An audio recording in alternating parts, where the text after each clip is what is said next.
말씀은 신약성경 마태복음 1장 1절로 25절까지 말씀입니다.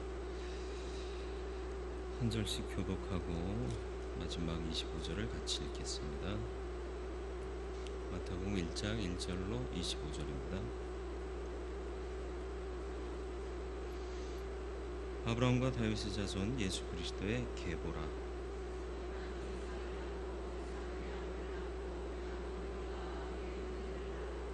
유다는 다말에게서 베레스와 세라를 낳고 베레스는 헤스론을 낳고 헤스론은 람을 낳고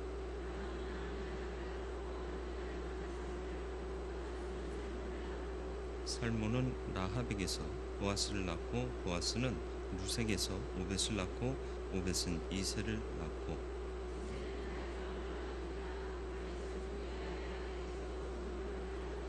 솔로몬은 르호보암을 낳고 르호보암은 아비야를 낳고 아비야는 아사를 낳고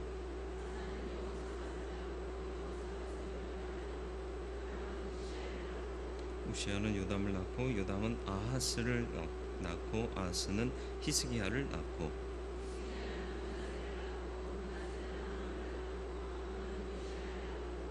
바벨론으로 사로잡혀 갈 때 요시야는 여고냐와 그의 형제들을 낳으니라.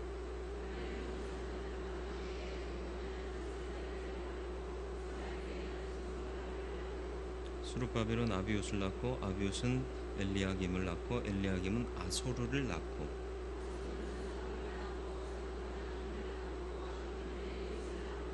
엘리옷은 엘르아사를 낳고 엘르아사는 mat단을 낳고 mat단은 야곱을 낳고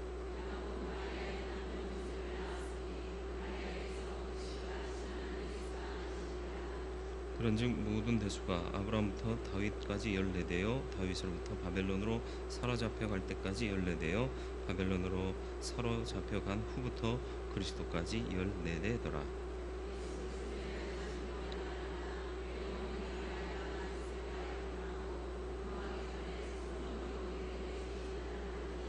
그의 남편 요셉은 의로운 사람이라 그를 드러내지 아니하고 가만히 끊고자 하여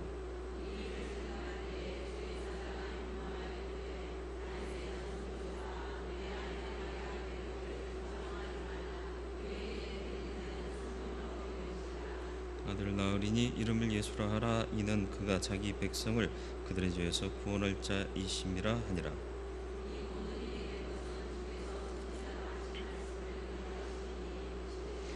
보라, 처녀가 잉태하여 아들을 낳을 것이요 그의 이름은 임마누엘이라 하리라 하셨으니 이를 번역한즉 하나님이 우리와 함께 계시다 함이라.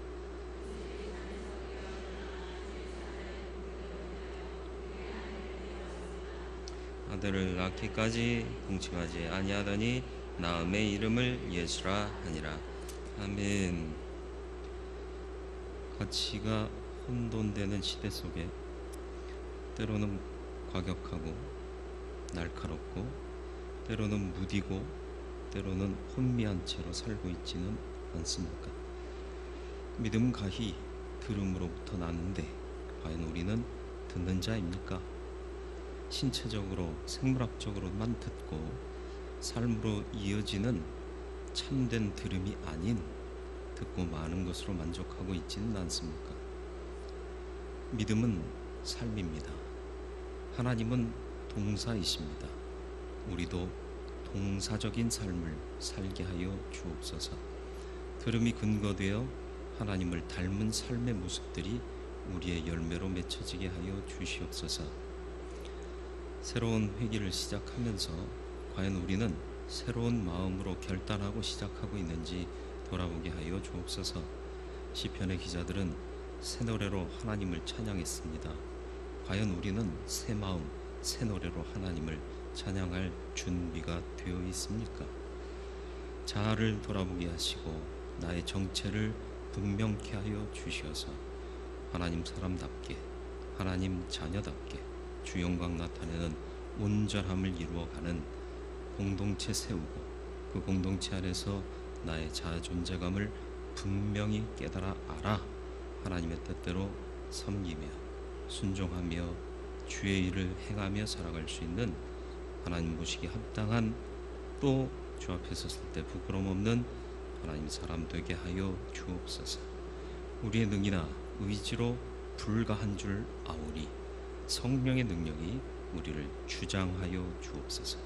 이 시간도 우리가 듣겠사오나 성령께서 내주하사 들은 말씀이 삶으로 이어지는 행동으로까지 이어지게 하여 주사 우리가 예배함이 명사가 아닌 동사가 되게 하여 주옵소서. 함께 하시기를 예수 그리스도의 이름으로 기도드리옵나이다. 아멘. 마태복음의 탄생 기록은 다른 복음서의 기록과 조금 다릅니다. 누가복음에 있는 목자의 이야기도 없고 베들레헴의 말 부유도 없습니다. 어찌 보면 딱딱하기 짝이 없는 많은 사람들의 이름부터 열거되고 있습니다. 예수 그리스도의 계보다. 구원의 주님은 어떻게 오시는가가 마태의 주된 관심사였습니다. 그래서 마태복음의 첫 물음은 주께서 어떻게 오시는가. 여기서 주라함은 메시아를 지칭하는 것입니다. 메시아는 세상에 어떻게 오시는가. 성탄의 이야기는 어떤 복음서를 보더라도 서정적이지 않습니다. 충격적이기도 하고 납득 불가한 사항들이 너무 많이 내재되어 있고 표현되고 있습니다. 마태복음의 기록은 굉장히 경직되어 있습니다. 실제로 마태복음의 성탄 이야기는 예수 탄생 자체를 아주 짧은 구절로 간단히 언급하고 맙니다. 아우구스투스의 칙령, 구유, 갓난아기, 포대기, 목자들의 탄생, 탄생고지, 천사들의 전갈, 천군 천사의 찬미, 이런 스토리가 없습니다. 예수 탄생에 대한 예고도 마리아에게 주어진 것이 아니라 요셉에게 전달되고 꿈에서 요셉이 그 예고를 듣는 형태로 기록되어 있습니다. 무엇을 얘기하고 있는가? 무엇을 의미하고 있는가? 무엇을 우리에게 제공하고 있는가? 말씀을 통해 살펴볼 필요가 있습니다. 먼저는 수많은 사람들의 이름이 단순히 열거된 것이 아니라 예수 그리스도께서 역사를 지나 오신 분이라는 것을 보여주고 있는 것입니다. 지나오신 것이 아니라 지나오신 겁니다. 지나왔다는 건 스쳐 지나왔다는 거예요. 넘어왔다는 거고 통과했다는 겁니다. 그러나 지나오셨다라는 것은 관통하고 있다라는 얘기입니다. 그것을 하나하나를 거쳐 지금에 이르렀다. 하나님의 역사는 항상 지나오시는 역사입니다. 하루아침에 예수가 뚝 떨어진 것이 아닙니다. 수많은 역사 가운데 하나님의 구원의 역사가 오랜 기간 지속되면서 연그러 맺혀진 열매와 같은 분이 예수 그리스도 메시아였다라는 것입니다. 바벨론 포로기에도 그러했고 수많은 외적의 침입 가운데도 그러했고 이스라엘 백성들은 메시아를 대망했습니다. 그러나 하나님은 쉬이 메시아를 보내지 아니하셨습니다. 이 오랜 세월을 사는 인물들 속에서 하나하나가 역사인데 사람이 역사입니다. 여러분이 역사입니다. 여러분의 역사는 어떻게 쓰여지고 있습니까? 우리는 과거의 역사를 분석하고 평가할 때에 자랑스러운 역사 혹은 수치스러운 역사로 분류합니다. 서로 당쟁하고 싸웠던 일 때문에 외적의 침입을 받은 역사는 수치의 역사입니다. 그러나 그 어떤 민족보다도 더 많은 것을 개발하고 발전한 활자의 발견, 그리고 한글의 생성, 이런 것들은 자랑스러운 역사가 되고 맙니다. 수치의 역사, 자랑스러운 역사를 결정하는 것은 바로 우리입니다. 히스토리, 그의 이야기. 저와 여러분의 이야기는 과연 후대에 어떤 평가를 받을 것인지 두렵고 떨리지는 않으십니까? 아무렇게나 살고 계십니까? 그것이 문제입니다. 우리의 역사를 아름답게 쓰여지도록 만들어 가야 합니다. 무엇으로? 믿음으로. 마태복음이 말하는 메시아의 오심은 갑자기 하늘에서 떨어진 존재로서 메시아가 오신 것이 아닙니다. 긴 족보, 40명 이상의 이름이 거론되면서 아브라함부터 시작된 하나님의 선택과 선택받은 자들의 믿음의 액션들이 배합되어서 이루어진 역사의 끝에 예수 그리스도가 오셨다라고 선포하고 있는 것입니다. 이스라엘 안에서 믿음을 지키는 수많은 이들의 충실함이 없었다면, 구약의 하나님 백성의 얽히고 설킨 긴 역사가 없었다면, 이 정점에 메시아가 있을 수 없었습니다. 그 역사가 늘 아름다운 것만은 아니었습니다. 윤리적으로 합리적인 것도 아니었습니다. 우리가 알듯이 여인들의 이야기가 이 계보 안에는 나옵니다. 다말, 라합, 룻, 우리아의 아내. 어떤 이는 이방인이요, 어떤 이는 기생이요, 어떤 이는 간통한 사람입니다. 그럼에도 불구하고 하나님은 그 모든 악재마저도 선을 위한 도구로 바꾸어 놓으셨습니다. 이게 능력입니다. 듣고 순종하는 자들이었기 때문에 그렇습니다. 다말은 윤리적이지 않은 선택을 했지만 하나님께서 정하신 역사를 감당하기 위해서 수치스럽지만 자기를 내어 던진 여인입니다. 라합은 자기 문화와 자기 역사 속 가치관과는 전혀 다른 상천하지의 하나님을 고백하면서 귀의했습니다. 그런 역사가 있었기 때문에 메시아의 계보는 이어질 수 있었던 것입니다.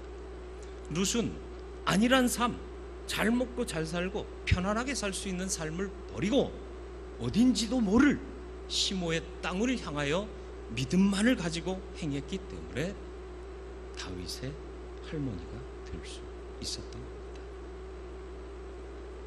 우리아의 아내도 마찬가지입니다.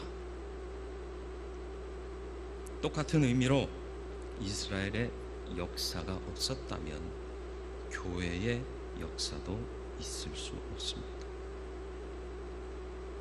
마태복음은 메시아에 대해 이야기하면서 늘 메시아의 백성을 함께 염두에 둡니다.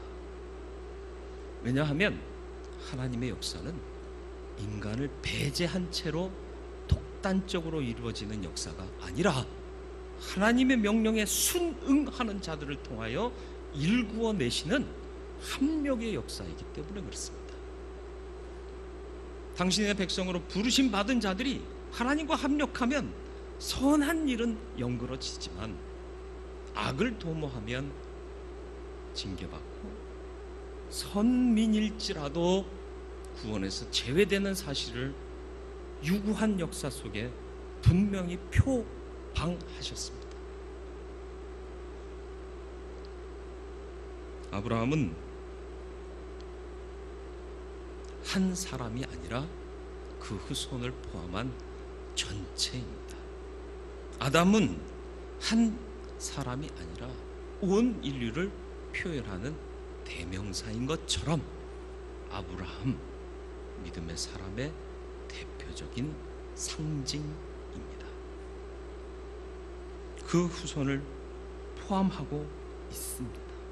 그래서 아담의 자손이라 말하지 않고 아브라함과 다윗의 자손이라는 표현을 서두에 쓰고 있는 것입니다. 메시아는 언제나 하나님께서 세우고자 하시는 메시아 백성의 원형이 되어 주셨습니다.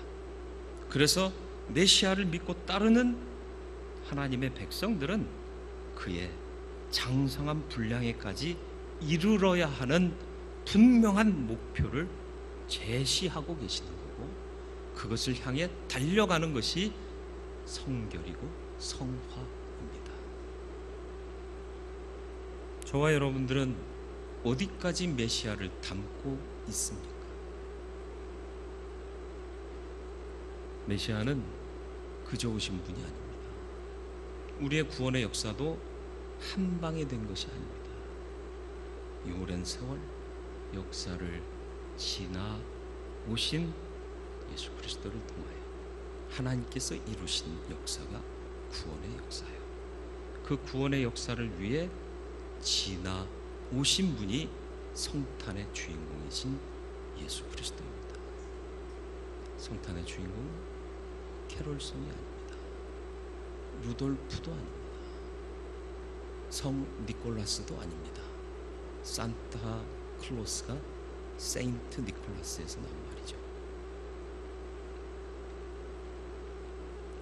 두 번째로는 단절, 그러나 연속성을 만드신 하나님의 역사에 있습니다.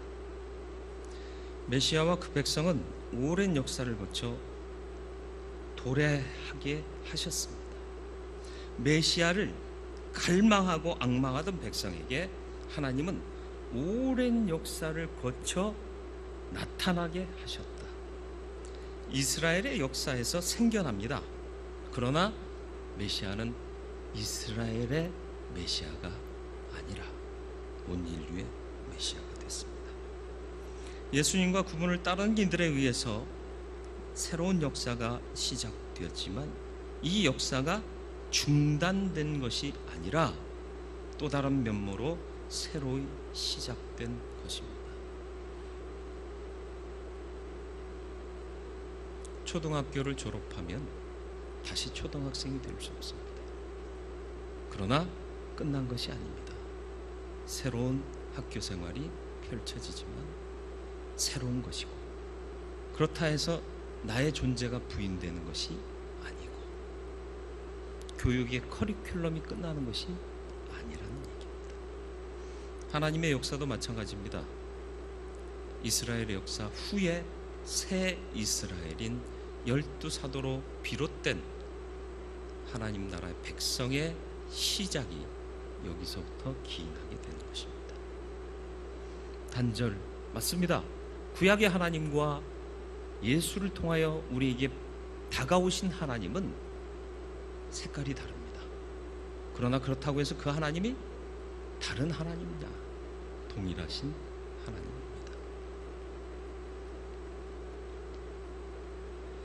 마태복음의 족보에서 길게 이어지던 출생의 나열을 조금만 주의 깊게 살피면 예수에 이르러 갑자기 전혀 다른 차원으로 진입하고 있다는 사실을 인지하게 될 것입니다.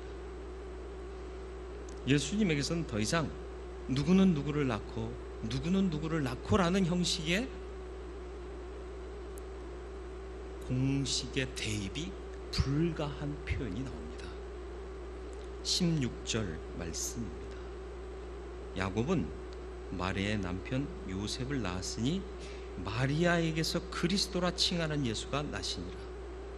공식대로라면 야곱은 요셉을 낳고 요셉은 예수를 낳았다, 이렇게 이어져야 공식에 딱 들어맞습니다. 그러나 분명히 마태복음의 계보는 16절에서 전혀 다른 양태를 보여줍니다. 야곱은 마리아의 남편 요셉을 낳았으니 마리아에게서 그리스도라 칭하는 예수가 나시니라. 그리고 조금 뒤 20절에서는 마리아의 몸에 잉태된 아기는 성령으로 말미암은 것이라는 사실이 고지됩니다. 다윗의 자손 요셉아, 내 아내 마리아 데려오기를 무서워하지 말라. 그에게 잉태된 자는 성령으로 된 것이니라. 역사를 통과하셨지만 역사로 오시지 않고 하나님의 역사로 오신 메시아, 그분이 예수 그리스도입니다. 혼돈 피하기 위해서 한문을 적어드렸어요. 흐르는 역사를 통과해 오셨지만 그 흐름 속에서 오신 것이 아니라 하나님의 개입으로 말미암아 하나님의 강권적인 역사로 말미암아 오신 분이 예수 그리스도 메시아다. 교회는 종말론적 이스라엘입니다. 그렇다고 교회가 순전히 이스라엘 역사의 총합이라는 말이 아닙니다. 이스라엘이라는 표현을 사용하고 있지만 이스라엘과는 단절된 새 이스라엘입니다. 그러나 그렇다고 그 역사를 주관해 오신 하나님이 새 하나님이냐? 그것이 아니란데. 엄청난 유비와 아이러니가 담겨 있습니다. 쉬이 믿고 넘어갈 부분이 아닙니다. 쉬이 넘겨버릴 장이 아니라는 말입니다. 교회는 새 것입니다. 메시아이신 예수의 십자가와 부활에서 교회가 생겨났기 때문입니다. 새 이스라엘로서 단절인 동시에 하나님의 역사를 인하여 연속되고 있는 존재가 종말론적 이스라엘, 바로 교회라는 사실입니다. 왜 이렇게 하셨을까요?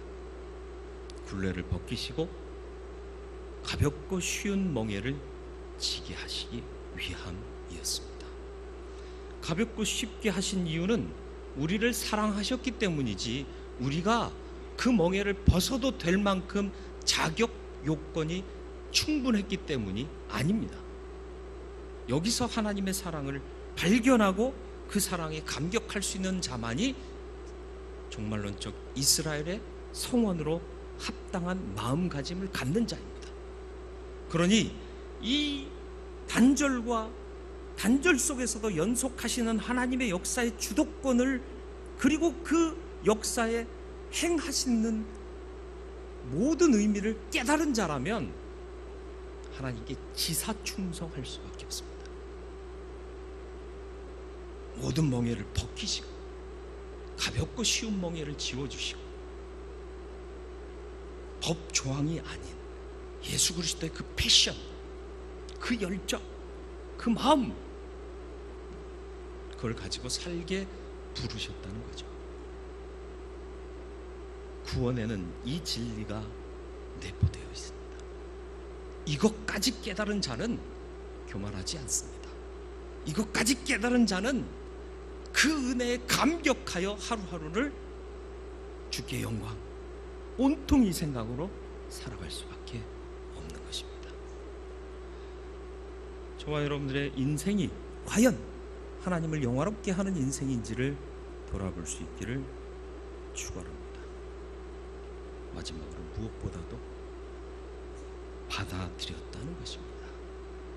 무엇을요? 마리아가 그러했듯이 요셉도 그러했다라는 것입니다. 처녀가 잉태하는 것 넌센스입니다. 아니, 넌센스를 넘어 데인저러스한 일입니다. 위험한 일입니다. 목숨을 내놓는 일입니다. 요셉에게 있어서는요, 정혼한 여자가 아이를 가졌다. 돌로 쳐 죽일 것이냐, 아니면 이혼 증서를 주고 자유롭게 해줄 것이냐, 둘 다 수치스러운 일입니다. 그 당시는 명예훼손이 죽음과 동일한 거였습니다. 마태복음이 신학적으로 깊이 있는 복음인 이유는 흐름과 단절의 연속성을 이야기하면서 더불어 그 안에서 하나님의 백성된 종말론적 이스라엘이 된 너는 무엇을 선택할 거냐를 우리에게 던지고 있기 때문입니다. 하나님 백성이 스스로 자기 메시아를 만들어낼 수 없었습니다. 예수는 역사의 산물이 아닙니다. 역사를 통과하셨지만, 그리고 단절 속에서 연속성으로 존재하시게 되었기 때문에 인위적인 존재가 아닌 것입니다. 역사의 부산물도 아닙니다. 앞서 말씀드렸듯이 하나님의 역사, 주관하시는 능력으로 나타나신 분이라. 그런데 귀한 것도 거절하면 유효성을 상실하게 됩니다. 좋은 것도 받아야 합니다. 그래야 좋은 것으로 유효한 가치를 발휘할 수 있습니다. 연세 드신 분들 무슨 선물 받으시나요? 주로 건강식품 받아요. 저는 좀 씁쓸하고 떨떠름한 거 잘 안 먹어요.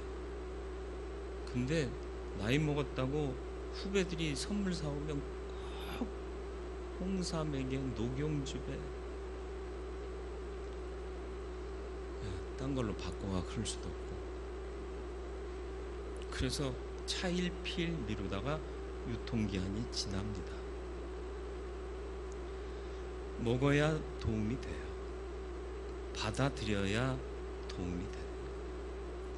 하물며 그 약 하나도 그런데 생명을 담지하고 있는 예수 그리스도를 우리가 받아들이지 않는다면 그 예수 그리스도의 능력은 내게 아무런 작용을 할 수 없습니다. 받아들이고 계십니까? 진지하게 고찰하시기 바랍니다. 가볍게 대답하지 마시고요. 받아들이고 계십니까? 성탄의 계절에 징글벨 울리면서 마냥 좋아할 게 아니에요. 유효한 분이 오셨는데 나의 삶은 받아들여 유효함을 누리고 있는가? 질문해야 한다는 것입니다. 누가복음에서는 이 받아들임이 예수의 어머니인 마리아에게서 이루어지죠.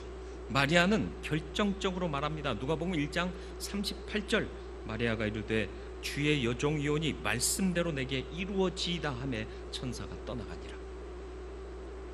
납득할 수 없습니다. 이해가 안 됩니다. 상식선에서 벗어난 일입니다. 넌센스한 거예요. 그러나 하나님 말씀입니다. 하나님 다 오르십니다. 항상 오르십니다. 그대로 되겠습니다. 내가 그대로 따르겠습니다. 받아들이니 천사가 떠납니다. 왜 떠났어요? 됐으니까. 이스라엘 소녀들은 보통 12세에서 13세가 되면 약혼을 했습니다. 그리고 약혼은 법적으로 이미 혼인으로 간주가 되는 것이었습니다. 약혼 후 1년이 지나면 신랑이 와서 소녀를 자기 부모 집으로 데려갔습니다. 시집으로 데려갔다는 얘기입니다. 그리고 이렇게 소녀를 데려가는 것 자체가 가정 공동체의 시작을 의미했던 것입니다. 마태복음에 따르면 요셉은 어느 날 마리아를 자기 집으로 데려오기 전에 마리아가 이미 임신했다는 사실과 대면하게 됩니다. 18절입니다. 예수 그리스도의 나심은이라 아니라 그의 어머니 마리아가 요셉과 약혼하고 동거하기 전에 성령으로 잉태된 것이 나타났더니. 율법 토라에 의하면 이 상황에서 요셉이 취할 수 있는 것은 두 가지입니다. 하나는 자신의 약혼녀를 법적으로 고발하는 겁니다. 두 사람 이상의 증인을 동원해서 자신의 약혼녀가 다른 관계를 맺었음을 증명하면 두 사람의 증언이 실제로 확인되면 그 여인은 돌에 맞아 죽게 되어 있습니다. 신명기 22장 23절로 24절에 분명히 적시되어 있습니다. 하지만 요셉에게 이를 증명하기란 쉽지도 않았을 뿐더러 요셉은 의로운 자라 마리아가 죽기를 원치 않았습니다. 배신감도 느꼈을 수 있습니다. 아무것도 모른 채로 그 얘기만 들었을 때 여러분 어떤 생각이 들었겠어요? 아, 성령으로 잉태했구나. 수긍할 사람 그 어느 누구도 없습니다. 다른 한 가지 방법은 혼인을 파기하는 것입니다. 신명기 24장 1절 규정에 따라서 마리아에게 이혼 증서를 써주면 마리아는 죽지 않습니다. 그래서 마태복음에 요셉이 선택한 방법은 19절, 그의 남편 요셉은 의로운 사람이라 그를 드러내지 아니하고 가만히 끊고자 하여 라고 기록하고 있습니다. 여기서 의롭다는 것은 그 존재 자체가 의롭다는 것이 아니라 하나님의 뜻에 합하게 결정했기 때문에 의롭다라고 말하는 거예요. 여기서 말하는 하나님의 뜻이란 그가 이미 학습하고 그 삶의 체계를 형성한 토라, 율법에 합당하게 행했다는 뜻입니다. 그런데 그것만으로는 안 된다라고 마태가 말하고 있는 겁니다. 의로운 사람이라 가만히 끊고자 했지만 어떤 일이 벌어집니까? 이 일을 생각할 때 주의 사자가 현몽하여 이르되 밤에 꿈에 나타나죠. 다윗의 자손 요셉아, 내 아내 마리아 데려오기를 무서워 말라. 그에게 잉태된 자는 성령으로 된 것이라. 율법의 조항대로 지키면 끝나는 거예요. 그 당시 사람들에게 주어진 가치와 체계 속에서는, 그 질서 속에서는 충분히 의롭습니다. 그러나 마태는 그 의를 뛰어넘는 또 다른 의가 필요한데 그게 뭐냐? 하나님의 말씀을 들을 줄. 늘 말하지만 듣는 것은 행동과 결부되는 거예요. 행동 없이 듣고 마는 것은 듣는 게 아닙니다.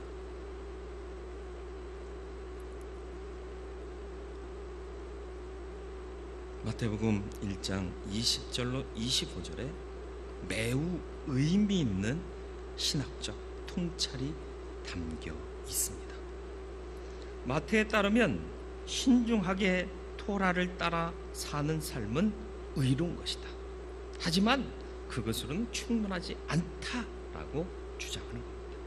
모든 것은 하나님 백성이 스스로를 내려놓고 새 것을 받아들이느냐의 여부에 달려있는 겁니다.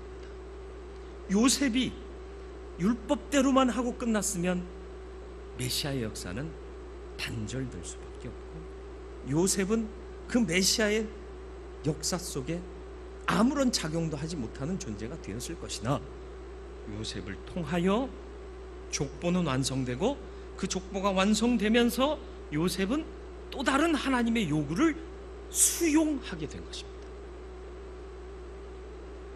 내가 그래 본 적이 없습니다. 우리가 그래 본 적이 없습니다.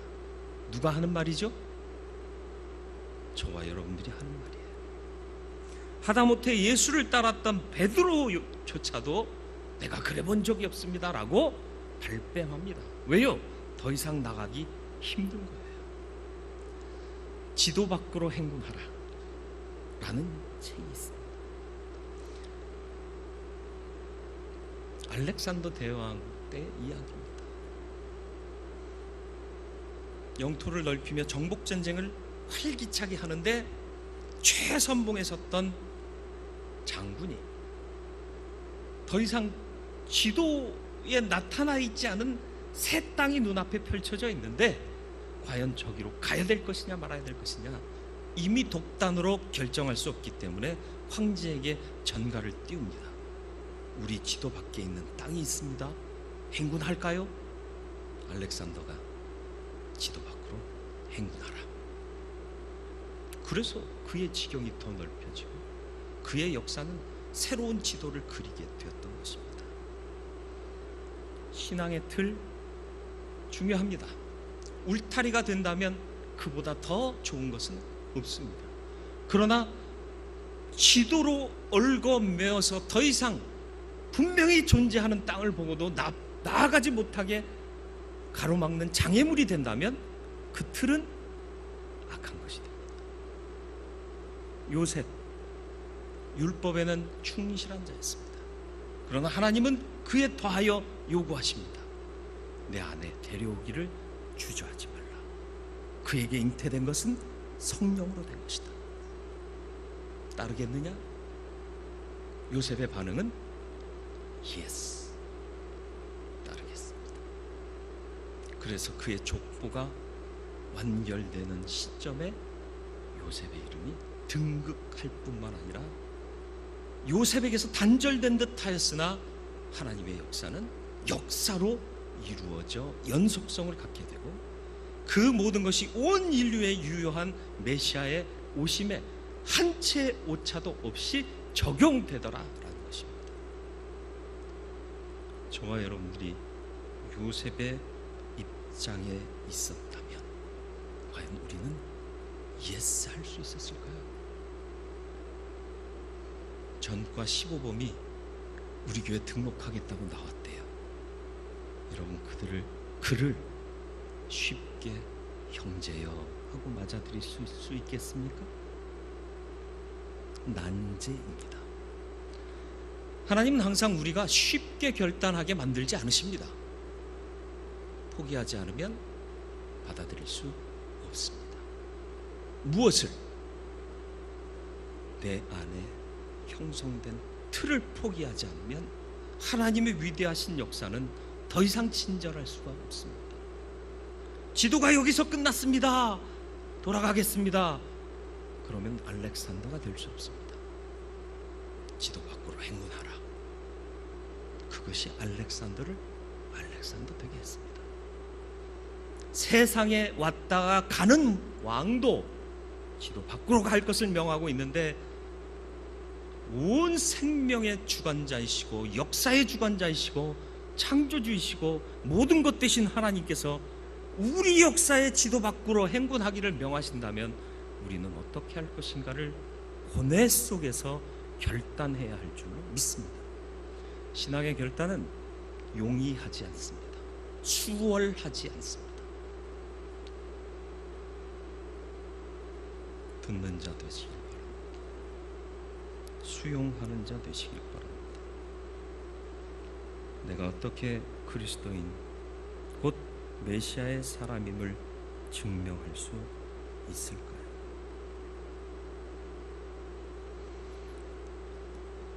결단이 변화가 아닙니다.